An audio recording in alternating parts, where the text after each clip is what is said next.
لە هەفتەی سێزدەهەمی خولینایەبی تۆپی پێی کوردستان یانەی سۆران لە نێو یاریگای خۆی میوانداری یانەی شێروانەی کرد.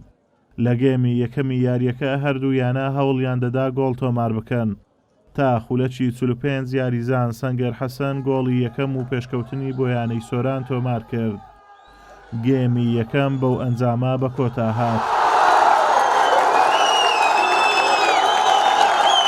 لە گێمی دووەمی یاریەکە یاریزانانی شێروانە ویستیان ئەنجامی یاریەکە یەکسان بکەنەوە و چەندین جار هەوڵیان داو نزیک بوون لە تۆمارکردنەوەی گۆڵ، بەڵام هەوڵەکانیان بێ ئەنجام بوو.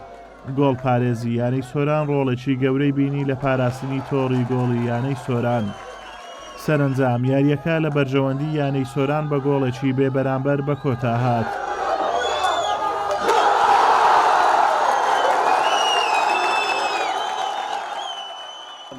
بەخێر بێن طبعاً ئەوڕۆکە برنەوەکە زۆر گرنگ بووە تیپەکەم پاش ئەو دوو دۆڕانێکە لە یاریەکان ڕابردوو توش بووین پێویستمە برنەوەکە بوو ناکرات چیتر ناو یاریگای خۆمان خاڵ لە دەست بدەین.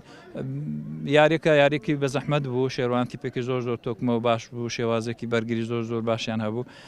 بڕینی ئەو بەرگریان زۆر زەحمەت بوو، باش بوو لە خولەکی ئەخیر لە گێمی یەکەم ئەو گۆڵە نەفەسێکی باشی دا بە تیپەکەم، بەڵام ئەگەر لە ڕووی هجومیەوە هەرچەنگان بۆ تیپەکەم کەم ئەوڕۆکە دەتوانم برێم خراپترین یاری هجومیمان کردیا لە هەموو یاریەکانی ڕابردوو، بەڵام براوە بووین و بەڵام لە ڕووی بەرگریەوە و گۆڵچیمان ئەلحەمدولیلا ئەمڕۆکە ئەو هەڵانەی کە لە یاریەکان ڕابردوو دیتمان ئەوڕۆ دووبارە نەبوونەوە و پیرۆزە ئەو سێ خاڵە لە یانەکەمان و لە هەندران بەنسبەت ئێمەوە بەڕاستی لە 90 خولەکی یاریەکەیە بەتابەت لە گێمی دووەمە باڵادەستی تەوامان توانی گۆڵ تۆمار بکەن و یاریەکە بەرینەوە، بەڵام لێهاتووی گۆڵ پارێزی تیمی بەرامبەر وای لێ کرد کە ئێمە نەتوانین گۆڵ بکەین.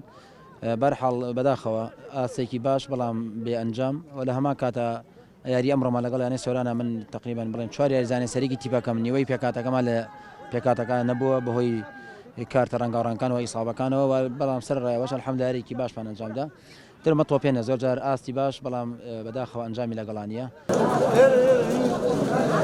بەم سەرکەوتنە یانەی سۆران بووە خاوەنی 14 خاڵ و شێروانەش خاوەنی 11 خاڵە. یاری داهاتوو یانەی سۆران لە دەرەوەی یاریگای خۆی لەگەڵ یانەی سیروانی نوێ دەبێت و شێروانەش چاوەڕوانە.